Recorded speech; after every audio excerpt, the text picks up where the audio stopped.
Shalom, shalom. Nous sommes le 13 mars 2026, Kafdaleh du mois de Hadar. Ce Shabbat, nous allons lire les parachutes Vayakel Pekudei, également parachutes Achadesh, car on s'approche à grands pas de Pessah. Dans la paracha de Vayakel, il y a un passage extrêmement célèbre. La paracha débute par des versets qui ont trait au Shabbat, que je vais lire en français ou en hébreu d'abord, mettons en français, d'après la Bible du rabbinat. Moïse convoqua toute la communauté des enfants d'Israël et leur dit, Voici les choses que l'Éternel a ordonné d'observer.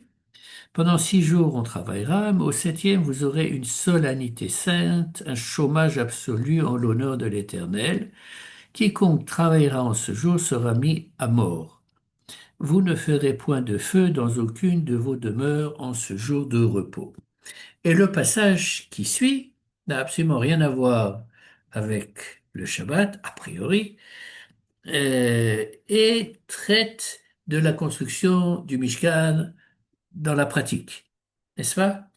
Et donc, les Chachamim, nos Chachamim, se sont posé la question euh, de pourquoi y a-t-il smichut? Est-ce qu'on a juxtaposition du Shabbat avec le sujet de la construction du Mishkan, du tabernacle? Et ils en ont déduit que euh, tous les travaux, les mélachot, on va entrer dans ce mot un peu plus tard, toutes les mélachot qui ont été euh, utilisées, qui ont été faites lors de la construction du tabernacle, eh bien, sont des mélachot qui sont interdites à Shabbat. Donc, le fait là d'avoir mis le Shabbat en premier, ça lui donne une prépondérance. Et comment est-ce qu'on sait comment respecter le Shabbat? Qu'est-ce qu'on peut faire? Qu'est-ce qu'on peut pas faire? On apprend de des interdictions, des travaux qui ont été faits pendant la construction du tabernacle. Maintenant, je ne vais pas rentrer dans le détail. On arrive à 39 mélachot principales, ce qu'on appelle avot melacha, et de ces 39 principes, nos chachamim ont déduit un certain nombre de travaux supplémentaires qui sont liés directement à ces grands principes et qui s'appellent toldot et qui sont des interdictions qu'on appelle midérabanan, qui ont été instituées par nos sages et qui sont pas midéoraita, donc qui viennent directement en quelque sorte de la Torah. Bien. Maintenant, euh, ce qui est euh, surprenant, c'est que, disons comme ça, toutes les mélachotes, sauf une, sur laquelle j'ai l'intention de consacrer cette vidéo à propos qui est basée sur un cours que j'ai entendu hier du Rav Menachem Ackerman, dans le cadre toujours de la Midreshet Manitou, et c'est vraiment un petit extrait de son shiur, parce que son shiur fait 1 heure, et on va passer une dizaine de minutes ensemble.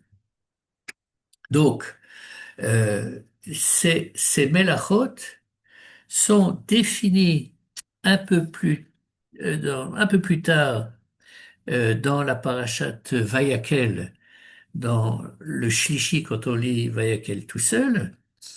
Je vais lire cette fois-ci en hébreu euh, les deux versets en question, où à nouveau on parle de Betzalel et de Aholiav. Et la Torah nous dit, Velarchov machashavot. Donc, Dieu euh, donne un, comment dirais-je, un souffle, une inspiration divine à Betzalel et à Oliav, de telle sorte qu'ils puissent euh, réaliser, oui, ce qu'ils voient, ce qu'ils conçoivent, ce qu'ils comprennent. לחשוב מחשבות, לעשות בזהב ובכסף ובנחושת, donc avec les différents métaux, ובחרושת אבן למנות ובחרושת עץ, לעשות, et voilà le mot-clé, בכל מלאכת מחשבת. Oui, c'est-à-dire que c'est Melechet Machashavet, c'est traduit et en français et en anglais comme une œuvre d'artiste, d'artisan, oui. Mais en fait, le Rav Ackerman propose l'explication suivante que les travaux, les mélachot, si ça vous embête pas, je vais essayer le mot que je vais utiliser dans cette petite vidéo.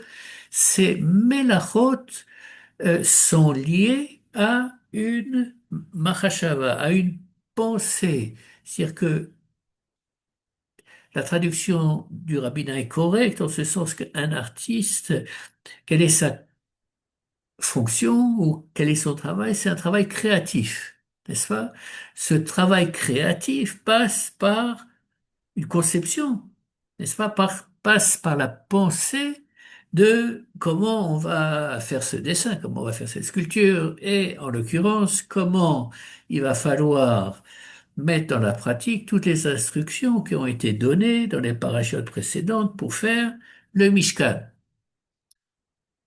En d'autres termes, quelle est la nature principale des mélachot qui sont interdites à Shabbat, ce sont celles qui ont une origine ou qui participent à un acte créatif. Ce qui est logique, puisque le Shabbat vient après les 6 jours de la création, où donc Dieu crée le monde, où Vayom Hashevi, Shabbat, Vaïnafash, et le 7e jour, il a arrêté toute activité créatrice, et dans ce sens, c'est pour ça que nous-mêmes, nous nous abstenons de faire une activité créative. Maintenant, il y a juste un seul hic en quelque sorte, dit le Rav Ackerman, c'est le suivant, c'est que il y a une mélacha qui n'a rien à voir avec ce principe de créativité. Et quelle est-elle? C'est ce qu'on appelle Otsa'a Mireshut Lereshut. C'est-à-dire que, euh, disons comme ça, en galoute, principalement dans pratiquement le monde entier, sauf maintenant à Londres et à New York, et je pense que c'est tout. À New York, c'est pas tout New York, et à Londres, c'est pas Londres. Il n'y a pas de hérouve, oui. Le hérouve est ce qui permet de considérer tout ce qui est à l'intérieur du hérouve comme ce qu'on appelle Reshut Prat, le domaine de l'individu, le domaine particulier. Et par conséquent, à l'étranger, nous ne sommes pas censés, ou tout endroit où il n'y a pas de hérouve, nous ne sommes pas censés prendre de chez nous un livre, par exemple, un Sefer Torah, ou peu importe, et le sortir de chez nous pour aller dans la rue. Oui, ou le contraire. Amener quelque chose qu'on a trouvé dehors et le ramener chez soi. Ça, c'est quelque chose qui est interdit. A priori, euh, on voit, on voit absolument pas de lien avec quelque chose de créatif là-dedans. Oui, si je donne un livre à quelqu'un, ben, le fait que j'ai passé la porte, que mon bras a pris le livre et que je l'ai transmis à la personne qui se trouve dans la rue, ben, il y a rien de créatif là-dedans. Et ce qui est encore plus surprenant, dit le Rav Menachem, à Kerman, c'est que euh, dans le traité Shabbat, ça va être la première mélacha qui va être étudiée, n'est-ce pas? Et on lui consacre beaucoup de pages. Et non seulement ça, il y a même un traité supplémentaire du Talmud qui s'appelle Hérouvin, qui va définir les règles qui sont liées à la construction d'un hérouve qui, pour ceux qui ne le savent pas, par exemple à Jérusalem, et je suppose dans toutes les villes en Israël, il y a des poteaux auxquels on attache un fil en hauteur et ce fil fait le tour de la ville ou d'un certain nombre de quartiers. Et donc, à l'intérieur de cet espace, eh bien, on peut facilement, on peut transporter tout ce qu'on veut, mais on peut pousser la poussette des enfants pour aller à la synagogue. Et ce qu'on voit à Jérusalem. Par contre, dans les quartiers froum, euh, à- en Galoute, eh bien, on verra que les Juifs s'abstiennent de porter, de pousser des poussettes, etc., etc. Donc, il semblerait que cette mélacha, joue un rôle particulier. Et j'avoue que ça m'a toujours semblé très bizarre cette histoire. Oui, vraiment.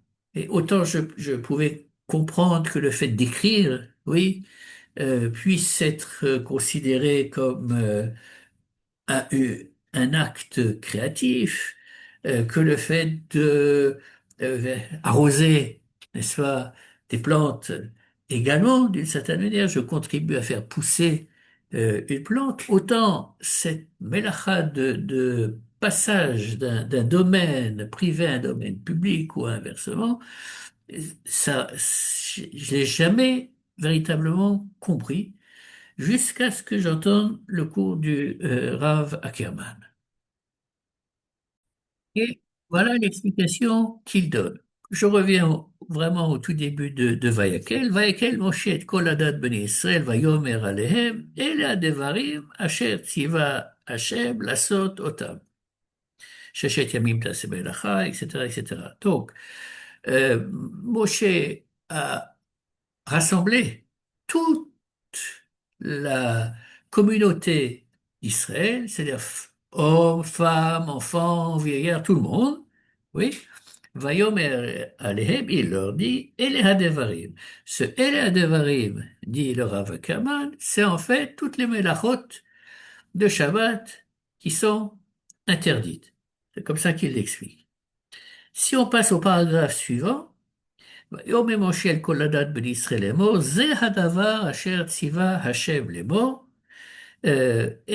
Donc, Moshe dit à toute la communauté d'Israël, c'est Adavar, ceci est ce que euh, le- euh, a ordonné euh, Dieu. Et ça, c'est au singulier. Oui, et les Hadevarim, c'est au pluriel, donc c'est toutes les Melachot sauf une.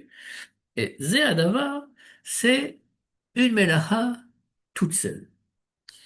Alors, quelle est l'explication qu'il donne? Il dit comme ça. Il dit que, et on le voit dans la paracha de Vayakel, la construction du tabernacle est le fruit, d'une part, des instructions qu'Akadosh Baruch Hu a données à Moshe et que Moshe a transmis, n'est-ce pas? Et d'autre part, il a fallu que toute personne qui le souhaitait, cher Nedava Libo, qui avait une générosité, qui voulait faire partie de ce projet commun qui était d'établir, entre guillemets, une résidence dans notre monde pour Akadosh Baruch Hu, apporte, n'est-ce pas, des dons. Ça pouvait être de l'or, de l'argent, du cuivre, différents types de tissus, tout ce qui était nécessaire, tout ce qui avait été décliné dans la liste des ingrédients, des matières premières nécessaires à la construction du temple, il fallait que le peuple amène.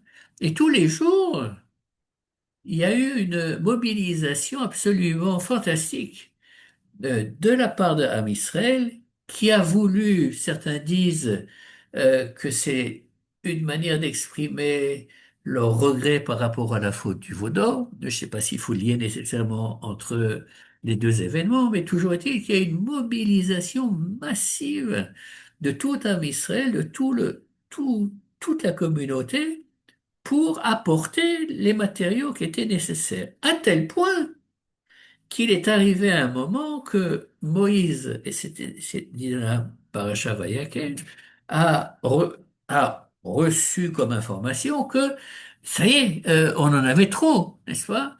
Et c'était plus la peine que le peuple amène de nouveaux matériaux. Il y avait largement assez. Et donc, qu'est-ce qu'il a fait? Va y avoir Kol Barachane. Ça devait être à Shabbat, d'après ce que dit le Rav Menachem. Il a fait savoir de bouche à oreille, oui, que ça y est, merci beaucoup, on n'a plus besoin de contribution. Comme dit le Rav Menachem, sans doute la seule fois dans l'histoire du peuple juif où, quand on a demandé des contributions, tzedaka, etc., eh bien, la personne qui était à l'origine de cette demande, elle dit, ça va, ça suffit. Mais ça n'arrive pas souvent. Et sans doute la seule fois où c'est arrivé, mais je n'ai pas la prétention de savoir qu'est-ce qui s'est passé pendant toutes les générations, dans toutes les communautés. Bien. Alors, ce que dit le Rav Ackerman, c'est la chose suivante. En fait, cette, ce, ce fait pour un juif, une juive, de prendre le tissu nécessaire, la laine, le lin, peu importe, de l'or et de l'amener, oui, c'était d'une certaine manière le premièrement le processus de d'amener du domaine privé dans le domaine public, qui est l'endroit où on construit le Mishkan, mais beaucoup plus important, il est l'expression de la générosité des Béné Israël et des Bnot Israël, bien entendu, de toute la communauté de contribuer à la construction du tabernacle. Oui. Et c'est pour ça, suggère le Rav Ackerman, que cette mélacha était en quelque sorte mise à part. Oui, elle ne constitue pas un processus créatif, absolument pas.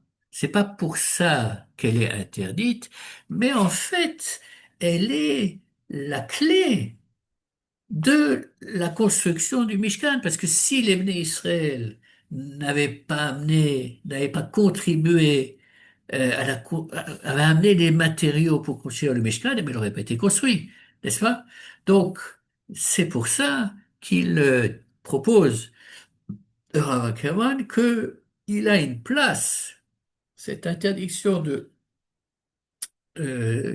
passer un objet ou une personne du domaine public au domaine privé et réciproquement. C'est pour ça que il- ça fait partie intégrante des 39 mélachot qui sont interdites, et c'est la mélacha qui symbolise la générosité qui était plus qu'abondante, oui, dans le peuple, dans la date Israël qui était présente à ce moment-là. Et ce que il me reste à vous souhaiter, en dehors de Shabbat Shalom, c'est que nous sachions, oui, aujourd'hui, faire preuve de cette générosité qui est toujours nécessaire à plein de niveaux différents. C'est pas uniquement au niveau financier, mais ça peut s'exprimer de plein de manières différentes. Et donc, Shabbat Shalom.